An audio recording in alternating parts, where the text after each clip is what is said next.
اور اپنے رب کے تابعدار بندے بن جائے تو سارے قصور معاف ہو جائیں گے۔ اللہ تعالیٰ نے سورہ یونس میں ایسے لوگوں کے لیے جو الفاظ استعمال کیے خوشی کا ایسا پیغام دیا کہ انہیں جتنی بار بھی دہرایا جائے ان کو پڑھنے سے ایک نئی خوشی اور نئی آرزو ملتی ہے۔ اللہ تعالیٰ کے ارشاد کا فرمان ہے کہ اے نبی کہہ دو یہ اللہ کا فضل اور اس کی مہربانی ہے کہ جو چیز اس نے بھیجی اس پر تم لوگوں کو خوشی منانی چاہیے، یہ ان سب چیزوں سے بہتر ہے جنہیں لوگ سمیٹ رہے ہیں۔ قرآن پاک انسانوں کو ہمت، طاقت، حوصلہ اور امید دینے والی آیتوں سے بھرا پڑا ہے۔ سورۃ آل عمران میں ارشاد باری ہے کہ دل شکستہ نہ بنو، غم نہ کرو، تم غالب رہو گے اگر تم ایمان رکھتے ہو۔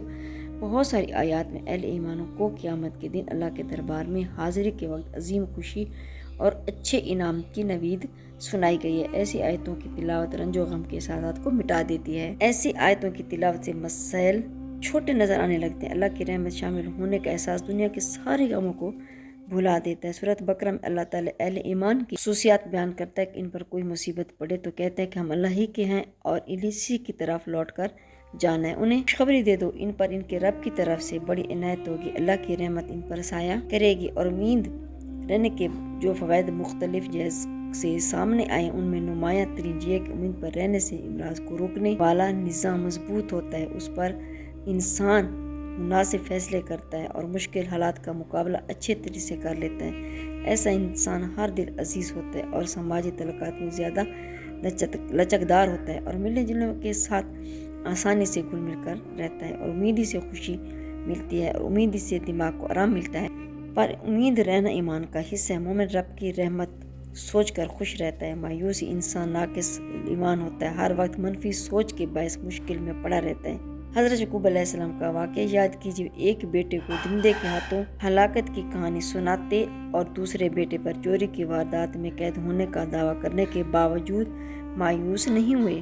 پیغمبر اسلام پر امید رہنا پسند کرتے تھے۔ پیغمبر اسلام حضرت محمد صلی اللہ علیہ وسلم ہمیشہ پر امید رہتے تھے، ہمیشہ نوید سنانے کا اہتمام کیا کرتے تھے، اپنے ساتھیوں کو اگر مگر کے چکر میں پڑنے سے روکتے اور فرماتے اگر مگر شیطان کے در کھلتا ہے۔ نبی کریم صلی اللہ علیہ وسلم اپنے اصحاب کرام کو یہ درس دیتے تھے کہ جب تمہارے سامنے کوئی نامناسب واقعہ ہو جائے تو یہ کہا کرو تقدیر میں یہی تھا، اللہ کی منشیت یہی تھی، اس نے جو چاہ کی۔ اس لیے ہمیں بھی ہمیشہ پر امید رہنا چاہیے اور مایوس نہیں ہونا چاہیے، چاہے حالات جتنے بھی مشکل ہو، اللہ پر بھروسہ رکھنا چاہیے اور اسے اچھے کی امید رکھنی چاہیے۔ اللہ تعالیٰ وہ آپ کو ضرور عطا کرے گا اور اللہ آپ کے تمام مسائل بھی حل کرے گا۔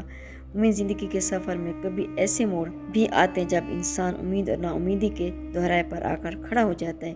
امیدی اور نا امیدی کا دور جہاں ایک ہستی کی ہونے کا احساس اور یقین ہوتا ہے، جس کے پاس ان کی طاقت ہے، جس کا ایک اشارہ انہونی کو ہونی میں بدل دیتا ہے۔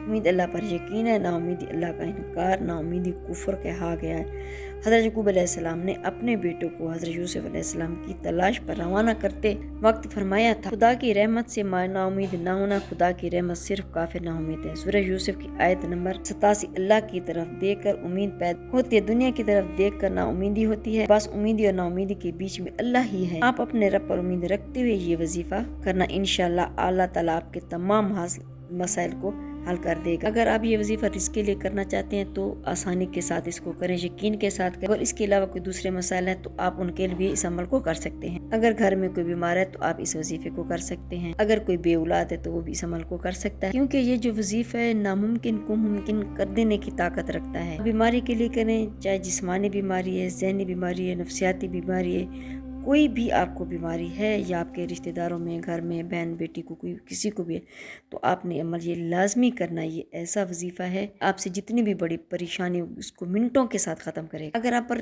جادو کے اثرات ہیں تو وہ بھی انشاءاللہ ختم ہو جائیں گے اور غیب سے اللہ تعالیٰ آپ کے لیے رزق کے دروازے ایسے کھولیں گے کہ آپ خود حیران رہ جائیں گے۔ نماز فجر کے بعد اللہ تعالیٰ کی ذات پر یقین رکھتے ہوئے آپ نے یہ عمل کرنا ہے۔ پھر جب نماز فجر آپ ادا کر لیں، جیسے انسان اتحیاتوں میں بیٹھتا ہے سلام پھرنے کے بعد، تو آپ نے پھر بالکل اسی طرح ہی بیٹھنا ہے۔ اسی طرح بیٹھے بیٹھے آپ نے یہ وظیفہ پڑھنا ہے۔ سب سے پہلے بسم اللہ الرحمن الرحیم پڑھ کر آپ نے درود ابراہیمی 3 مرتبہ پڑھنا ہے۔ اگر آپ درود ابراہیمی نہیں پڑھ سکتے یا آپ اور درود پڑھنا چاہتے ہیں تو لیکن آپ اس کے لیے درود پاک لازمی پڑھیں، لیکن پڑھنا ضرور ہے، کوئی سا بھی پڑھ لیں، کوئی پابندی نہیں ہے۔ جب آپ درود پاک پڑھ لیں تو پھر آپ نے 1 مرتبہ پڑھنا ہے یا اللہ، میں نے پڑھ لیا، آپ لوگ دوسری مرتبہ بھی پڑھیں گے یا اللہ، 2 بار ہو گیا، تیسری مرتبہ آپ پڑھیں گے یا اللہ، یہ ہو گیا 3 مرتبہ کے بعد پھر آپ لوگ پڑھیں گے لا الہ الا اللہ یا رزاق کو یا اللہ۔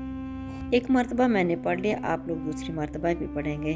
لا الہ الا اللہ الرزاق، یا اللہ یہ 2 بار ہو گیا، پھر تیسری مرتبہ بھی پڑھیں گے۔ اسی طرح آپ نے 3 مرتبہ پڑھ لینا۔ جب آپ 3 مرتبہ یہ وظیفہ پڑھ لیں تو 3 وظائف آج کے دن فجر کے بعد یا کسی بھی نماز کے وقت آپ یہ وظیفہ کر سکتے ہیں۔ ماہ رمضان میں جب بھی آپ نماز فجر کریں، کسی وقت بھی آپ اس عمل کو کر سکتے ہیں۔ نماز فجر کے بعد بھی آپ اس عمل کو کر سکتے ہیں، عصر کے ٹائم اور عشاء کے ٹائم، جس ٹائم بھی آپ کو آسانی لگے آپ اس عمل کو کر سکتے ہیں۔ اگر آپ چاہیں تو روزانہ فجر کی نماز کے بعد بھی یہ عمل کر سکتے ہیں۔ میری کوشش یہ ہوتی ہے کہ اچھی سے اچھی ویڈیو لے کے آپ کی خدمت میں پیش کروں تاکہ آپ اس سے زیادہ فائدہ اٹھا سکیں۔ ایک آپ سے گزارش کروں گی کہ میری ویڈیو دوسروں بہنوں کے ساتھ شیئر کر دیا کریں تاکہ وہ بھی اس سے فائدہ اٹھا سکیں۔ جزاک اللہ۔ اگر میری آج کی ویڈیو آپ کو اچھی لگی ہو تو لائک کریں، شیئر کریں، سبسکرائب کریں، بیل آئیکن کو پریس کریں تاکہ ہر آنے والی میری ویڈیو آپ تک بآسانی پہنچ سکے اور میری حوصلہ افزائی ہو۔ فی امان اللہ۔